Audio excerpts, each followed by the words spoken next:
Hello नमस्कार दोस्तों, एक बार फिर से स्वागत है हमारे इस YouTube चैनल पर। आज हम डिस्कस करेंगे एक नेक्स्ट चैप्टर जिसका नाम है वर्ब। आज हम जानेंगे कि क्रिया क्या होती है।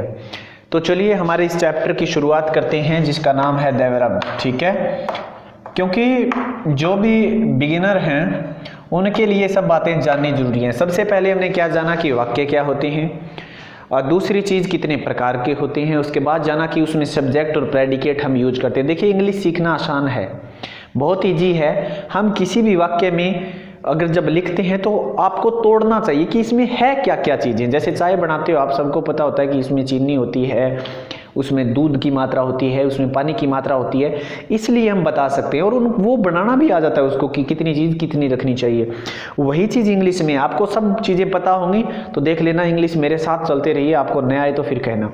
शुरुआत करते हैं। चलिए, वर्ब क्या होती है, यानी जैसे देखिए वर्ब यानी कोई भी जब काम होता है, यानी ये क्या क्या चीज़ें बताती है हमें। जिस तरह से फीलिंग हो सकती है, वो कोई कार्य हो सकता है या कोई भी स्थिति हो सकती है। यानी it tells about something about subject, यानी जो भी सब्जेक्ट काम करता है उसके बारे में वो बताती है कि सब्जेक्ट क्या करता है क्या नहीं करता है, इस बारे में। तो चलिए आगे हम बात करते हैं। जिस तरह से वर्ब होती कितने प्रकार की हैं, तो ये मुख्य रूप से कितने प्रकार की होती हैं। वर्ब दो प्रकार की होती हैं। कितने प्रकार की होती हैं? दो प्रकार की। पहली कौन सी होती है? मुख्य क्रिया, यानी जिसे हम मेन वर्ब कहते हैं। क्या कहते हैं इसको? Main verb. ठीक है। और एक और होती है जिसको हम कहते हैं हेल्पिंग वर्ब। क्या होती है? Helping verb. आज जान लीजिए इनको, हेल्पिंग वर्ब क्या होती है। जब हम आगे पढ़ेंगे तो आपको दिक्कत न हो जब हम बोलें कि हेल्पिंग वर्ब। इसको एक्जुलरी वर्ब भी कह सकते हैं, इसका पार्ट। और दूसरा, इसमें एक्जुलरी वर्ब भी होती है और इसमें चाहे प्रिंसिपल कह लो, चाहे ऑर्डिनरी कह लो, या लेक्सिकल भी कह सकते हैं, और अगर हम कहें तो मेन वर्ब। लेकिन कहने का मुख्य आधार यही है। बोलचाल में ज़्यादातर क्या चलती हैं? दो भाषाएं मुख्य रूप से चलती हैं। जो दो वर्ब हैं वो हमारी कौन सी है? मेन वर्ब और एक्जुलरी वर्ब, या हम कह सकते हैं प्रिंसिपल वर्ब, या फिर हम इसको कहेंगे तो हेल्पिंग वर्ब। देखिए, मेन वर्ब कौन सी होती हैं। मेन वर्ब की अगर हम बात करें तो इनकी संख्याएं असीमित हैं। क्या है? असीमित हैं। ये लिमिट नहीं है। क्यों नहीं है? क्योंकि जो भी वर्ड मीनिंग आप लिखते हो, जैसे अगर आप लिखते हो रन मतलब दौड़ना, या फिर आप कहोगे जैसे देखना, गो मतलब जाना, ये सारी जितनी भी वर्ड मीनिंग है ये सारी की सारी किस में आती हैं? मेन वर्ब में आती हैं। किस में आती हैं? मेन वर्ब में आती हैं। माय डियर स्टूडेंट्स, इस बात को आप ध्यान रखना। अब अगर हम बात करें हेल्पिंग वर्ब की तो इनको जान लीजिए। हेल्पिंग वर्ब अगर हम बात करें, मोडाल्स की हो गई 13। तो यानी ये कौन कौन सी होती हैं? जैसे हो गया, आपको मैं 2-4 लिख देता हूं, जैसे कैन, कुड हो गया, मे, माइट हो गया, इनकी बात बाद में करेंगे। सेल, शुड हो गया, यूज टू हो गया, इस तरह की ये मोडाल्स में आती हैं। और अगर हम बात करें जो हमारी बाकी बच गई, जैसे इजमार हो गया, वाजबर हो गया, ठीक है, ये क्या है? ये भी हमारी हेल्पिंग वर्ब हैं। इजमार हो गया, वाजबर हो गया, हैज हो गया, हैड हो गया, या अगर हम कहें क्या हो गया? हैव, तो हैज और हैव, ये सारी की सारी क्या है? हेल्पिंग वर्ब हैं। चाहे आप डू, डज मान लीजिए, सेल, विल मान लीजिए, ये सारी की सारी क्या हैं? हेल्पिंग वर्ब का काम करती हैं। तो आप पहले ये जानना जरूरी है कि हेल्पिंग वर्ब और जो हमारी ये कौन सी हैं, ये एक्जुलरी वर्ब जो हम कहते हैं, मोडाल्स जिसे हम कहते हैं, ये अपने साथ हमेशा वर्ब की फर्स्ट फॉर्म का प्रयोग लेते हैं। चलिए हम आगे बढ़ते हैं और इसके ऊपर बात करते हैं हम। अब जब हम देखिए, अगर मैं सेंटेंस लिखूं, आपको पता होना चाहिए कि इसमें हेल्पिंग वर्ब है या क्या है। सब्जेक्ट का पता चली गया, सब्जेक्ट कैसे पता करना है, प्रेडिकेट कैसे पता करना है। इंग्लिश सीखना मुश्किल नहीं है। जैसे देखिए, we are teaching, we are teaching now.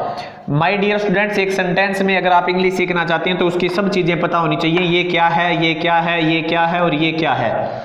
ये क्या शो कर रहा है यहाँ पे? समय। माय डियर स्टूडेंट्स ध्यान रखना, ये क्या है? सब्जेक्ट। क्या है? सब्जेक्ट। ये चैप्टर हम कराए ना कि सब्जेक्ट कैसे पता करते हैं। बच गया ये क्या है इतना? प्रेडिकेट। क्या है? प्रेडिकेट। लेकिन बात आई ये क्या है? ये क्या है? Helping verb. इज़-एम-आर क्या होती है? Helping verb. इसका कोई वर्ड मीनिंग तो नहीं होता ना, वैसे है होता है, लेकिन ये हेल्पिंग वर्ब है प्रेजेंट टेंस की। उसके बाद अगर हम टीच देखो, पढ़ाना। टीच का मतलब क्या होता है? पढ़ाना होता है। और टीच का मतलब अगर पढ़ाना होता है तो ये एक मेन वर्ब का काम करती है, क्योंकि इसके अर्थ में न आ रहा है, और जिस भी वर्ब के लास्ट में न आए तो ये सोच लेना वो मेन वर्ब ही कहलाएगी। देखिए न आ रहा है और ये समय दर्शा रहा है, इसलिए आपको पता चल गया कि हम अभी पढ़ा रहे और हैं। ये इस तरह से हमें पता चल सकता है कि ये होती क्या है। लेकिन ध्यान रखिए वर्ब में भी दो पार्ट और हैं। वो कौन से हैं? वर्ब कितने प्रकार की होती हैं? ये तो हो गई मेन वर्ब, हेल्पिंग वर्ब, ठीक है। अब देखिए मेन वर्ब है ये, इसके भी दो प्रकार होते हैं। किसके प्रकार होते हैं? मेन वर्ब के। जो आपकी मेन वर्ब होती है, मुख्य क्रिया जिसे हम कह सकते हैं, वी कैन से मुख्य क्रिया, इसके कितने प्रकार होते हैं? दो होते हैं। कितने होते हैं माय डियर स्टूडेंट्स? मुख्य क्रिया के दो प्रकार होते हैं। कौन कौन से? फाइनाइट और नॉन फाइनाइट। क्या होता है? दो प्रकार कौन से हैं? एक तो होती है फाइनाइट वर्ब, एक होती है फाइनाइट वर्ब, और दूसरी होती है नॉन फाइनाइट वर्ब। क्या होती है? Non finite. आज हम ये पता कर लें इनके बारे में, कल फिर डिटेल से जानेंगे कि फाइनाइट कौन सी होती है, नॉन फाइनाइट कौन सी होती है। एक वाक्य लिखता हूं, उससे मुझे उम्मीद है आप ज्यादा बेहतर समझेंगे। जैसे देखिए ही गोज, अगर मैं दूसरा लिखूं शी wants to go,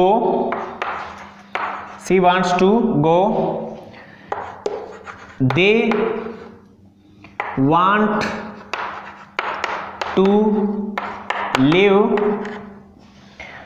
अगर मैं आगे वाक्य लिखूं he wants to live। अब ये एक बार मैं रफ कर देता हूं। अब देखिए इन तीनों वाक्यों को ध्यान से, इन तीनों वाक्यों को देखिए। सी वांट्स वह चाहती है, टू गो जाना। See they want to go, they want है, यहां वांट्स नहीं है, यहां पे एस लगा हुआ है, यहां नहीं लगा हुआ है। मतलब क्या है? ध्यान से सुनिए मेरी बात को। यहां फाइनाइट और नॉन फाइनाइट आज ही पता कर लीजिए क्या होती हैं। सब्जेक्ट है, इस कारण यहां पर एस लग गया, क्योंकि कहता है कि अगर सब्जेक्ट एक वचन है या ही सी इट है यानी थर्ड पर्सन है तो हमें फर्स्ट फॉर्म यूज करनी चाहिए वर्ब की, और ये फर्स्ट फॉर्म है, एस या ई एस यहां पे लग गया। वैसे 5 वर्ब होती है, ये ध्यान रख लेना। मेन वर्ब की कितनी फॉर्म होती है? 5 होती हैं, ठीक है। कैसे होती हैं फिर हम बात करेंगे इसकी। अब ये देखिए वांट्स एस लग गया, क्या यहाँ एस है? बिल्कुल नहीं है, क्योंकि दे आया, बहुवचन आया तो यहाँ प्लूरल वर्ब हो गई, एस या ई एस नहीं लगा। यहां फिर लग गया क्योंकि ही आ गया। तो कहा जाता है कि जब मेन वर्ब पर अगर इन सब्जेक्ट का प्रभाव, इस सब्जेक्ट का प्रभाव यानी किसी नंबर वचन का प्रभाव अगर मेन वर्ब पर पड़ता है तो वो कौन सी वर्ब कहलाती है? फाइनाइट वर्ब कहलाती है। उम्मीद करता हूं आप बहुत अच्छी तरह से समझ गए होंगे। सब्जेक्ट के कारण अगर मेन वर्ब पर प्रभाव पड़ता है तो वो फाइनाइट वर्ब कहलाती है। इसका कारण अगर ये वांट्स आया है तो ये फाइनाइट वर्ब है ये, और ये वांट आया तो ये फाइनाइट है। लेकिन एक बात और देखिए, ये भी तो वर्ब हैं, ये भी तो वर्ब हैं। यहाँ तो सेम की सेम है, यहाँ सी है तो भी गो लिखा गया है, अगर यहाँ दे है तो भी लीव लिखा गया है, अगर यहाँ ही है तो भी लीव रखा गया है, लेकिन एस या एस तो नहीं लगाया ना कहीं पर। इसका मतलब इन वर्ब्स पर इस वाक्य में कोई फर्क नहीं पड़ता, चाहे सब्जेक्ट यहाँ एक वचन हो और चाहे बहुवचन हो, इसलिए ये क्या कहलाएंगी? नॉन फाइनाइट वर्ब कहलाएंगी। ठीक है, उम्मीद करता हूं आपको ये चीज बहुत अच्छी तरह से समझ में आ गई होगी। अब बात करते हैं वर्ब की। वर्ब कौन कौन सी होती हैं? ध्यान से देखो, मेन वर्ब की जो 5 फॉर्म होती हैं वो कौन कौन सी होती हैं? देखिए, एक तो हमेशा गो है, इसका अर्थ कभी जाना नहीं होता, इसका अर्थ होता है जाता।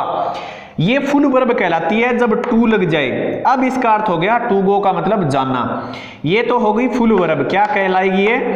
मुझे उम्मीद है कुछ नया सीखने को मिल सकता है आपको इस वीडियो में। Full verb. दूसरी अगर मैं बात करूं, जैसे गो, फर्स्ट फॉर्म अब लिखूंगा मैं इसकी गो, ये हो गई वर्ब की फर्स्ट फॉर्म। अगर मैं सेकंड लिखूं इसकी तो ये हो गई वेंट। अगर मैं थर्ड लिखूं इसकी तो ये हो गई थर्ड फॉर्म कौन सी होगी? गॉन। कौन सी होगी? गॉन। और वर्ब की फोर्थ फॉर्म कौन सी होगी? गोइंग। क्या होगी? आईएनजी जिसके साथ लग जाता है वो क्या कहलाएगी? गोइंग। और पांचवी फॉर्म क्या होगी? गोज। क्या होगी? गोज। और ये अगर गोज आ ही जाएगा किसी के साथ तो ये सोच लीजिए वो कौन सी होगी?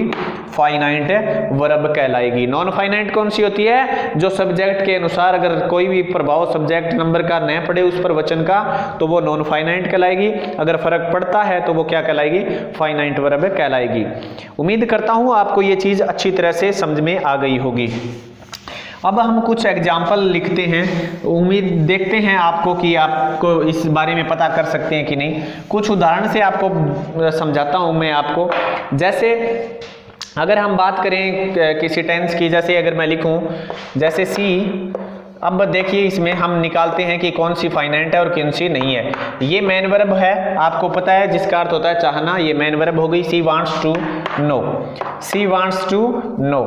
मुझे ये बताइए ये फाइनाइट वर्ब है या नॉन फाइनाइट है? दूसरा लिखता हूं they want, she wants to, they